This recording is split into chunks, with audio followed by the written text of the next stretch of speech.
Life, wisdom. A new version of the Psychiatrist's list of mental disorders is coming out next year, and psychiatrists have been busy in meetings coming up with new mental disorders to add to the list. And while the latest mental disorder isn't actually something that a person has, it's a disorder that a relationship has. It's called relational disorder. And basically, psychiatrists are taking your dysfunctional relationships and calling them mental illnesses. But how can a relationship have a mental illness? And who would take the antidepressants?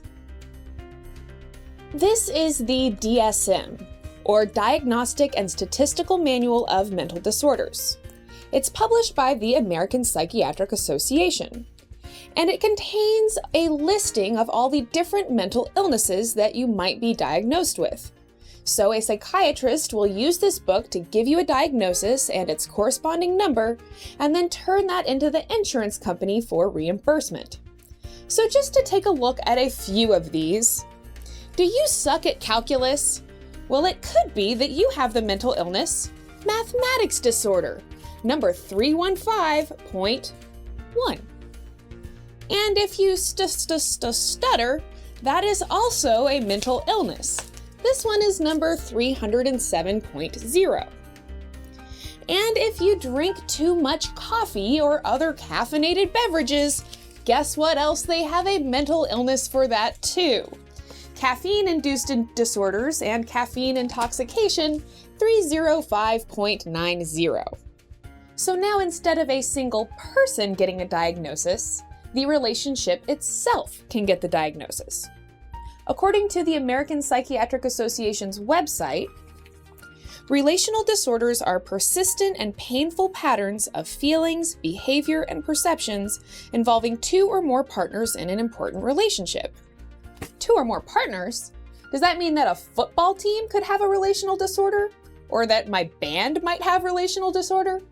Or is that just relegated to polygamous families with more than one wife? Relational disorders always involve two or more people. The bond is disordered, not the individuals themselves. But wait, how could you have a relationship with a disorder and there's nothing wrong with the individuals? And how would you treat a relationship without treating the individuals? I'm willing to bet my bank account this is one disorder they will never have a biological test for. But wait, they don't have biological tests for any of these disorders. Further still, relational disorders are serious behavioral disturbances that can lead to major impairments in physical and psychological health. Now, granted, I agree that a bad relationship could lead to physical health problems, especially if someone is involved in a physically abusive relationship. But if you are involved in an abusive relationship, you don't need to give that relationship a psychiatric label, you need to get the hell out of that relationship, and in some cases, somebody might need to go to jail. A recent article in USA Today was discussing this new disorder, and they interviewed Ronald Fox, the past president of the American Psychiatric Association.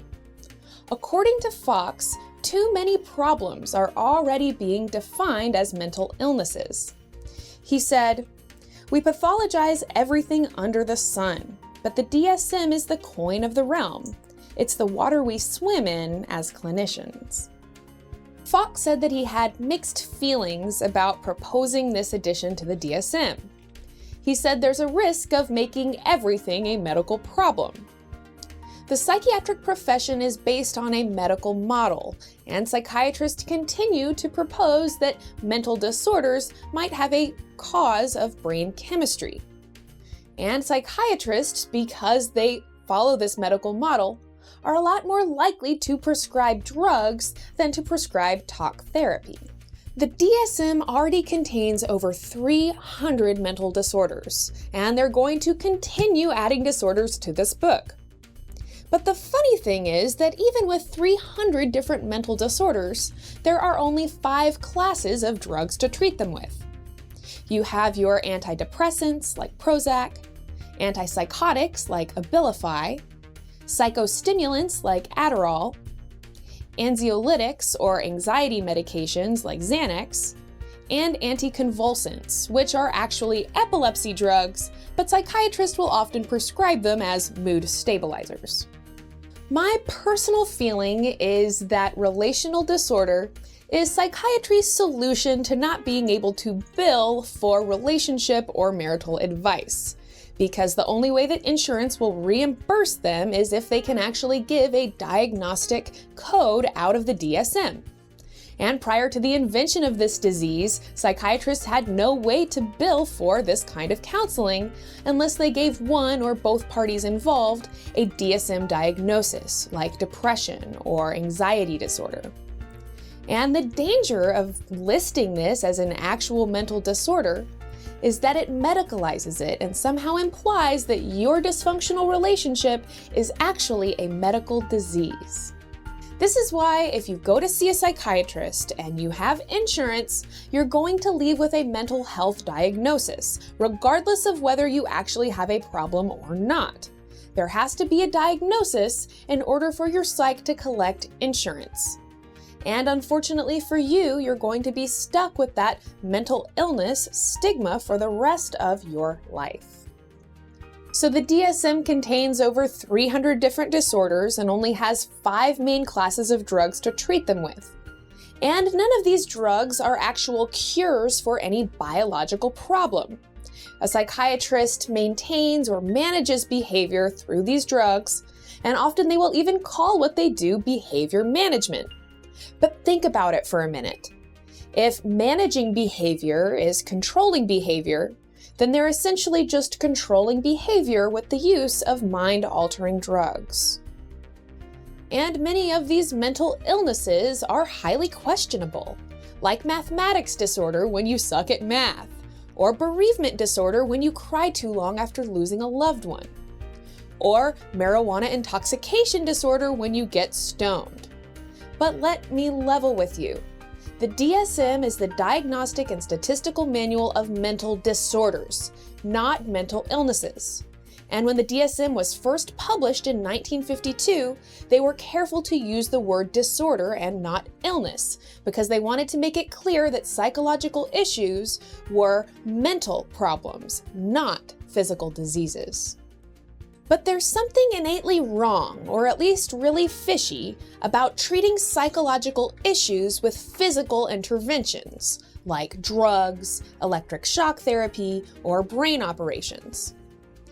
But when psychiatric drugs became more mainstream in the 1960s, there was a clear change in the language primarily for marketing reasons. These issues began being called mental illnesses instead of mental disorders, somehow implying that they were physical in nature and required these physical interventions. Because after all, people have been brainwashed and indoctrinated for generations to believe that if you're ill or if you're sick, then you need to take medications. But by the 1990s, the term mental illness just wasn't quite strong enough to really push the marketing line and really hit home. So people stopped calling them mental illnesses, and some even started calling them brain diseases. And some people call them brain diseases despite the fact that billions of dollars in research spanning 50 years has never been able to find a single disorder that has a biological cause. And also despite the fact that none of these disorders are diagnosed using a biological test, and every one of these disorders is diagnosed strictly by clinical interview. But this idea that these brain diseases and this chemical imbalance is the cause of mental illness or psychological issues has been so thoroughly jammed down our throats that some of you watching probably believe that these are actual physical diseases. So now instead of just your brain having a disease, your relationship, even though it's not a biological identity and it's not even a tangible object, it can also have a disease. But this must be some kind of new Jedi mind trick, because I cannot understand how a relationship could have a disease. Maybe this will be the one disorder out of the DSM that they actually end up admitting is a psychological issue and not a medical disease. And the bottom line of all this is that if you are in an unhealthy relationship, the last thing you need to do is call it a medical problem. In this video, I discussed how psychiatrists are constantly adding new disorders to the Diagnostic and Statistical Manual. But in a future video, I want to show you how easy it is to come up with a new mental disorder. And I'm going to give you my top 5 new mental disorders for the DSM. Is depression a biological disease? Or is it just a normal human emotional response to really crappy things happening in our lives? And it's not just one emotion either, and in a future video, I'm going to talk about all of the different emotions that often get called depression and how you can stop those emotions in their tracks. If you learned anything from this video, or even if this video pissed you off, I hope that you will give me a thumbs up, and I hope that you will share this video with your friends and friend Psychetruth on Facebook. Have you heard of the chemical imbalance theory? If you're wondering if a chemical imbalance might be causing your depression, check out my video, Is Depression Caused by a Chemical Imbalance? We all love to enjoy things, but is it possible to enjoy something so much that it ends up making you miserable? Check out my video, The Psychology of Pleasure, to find out. Do you or your partner ever have trouble reaching orgasm, or even just getting excited about sex?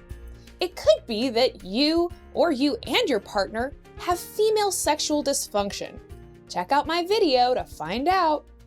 The opposite of depression is happiness and fulfillment. To understand how you can feel happy and fulfilled, check out my video on the expanded Maslow hierarchy of needs.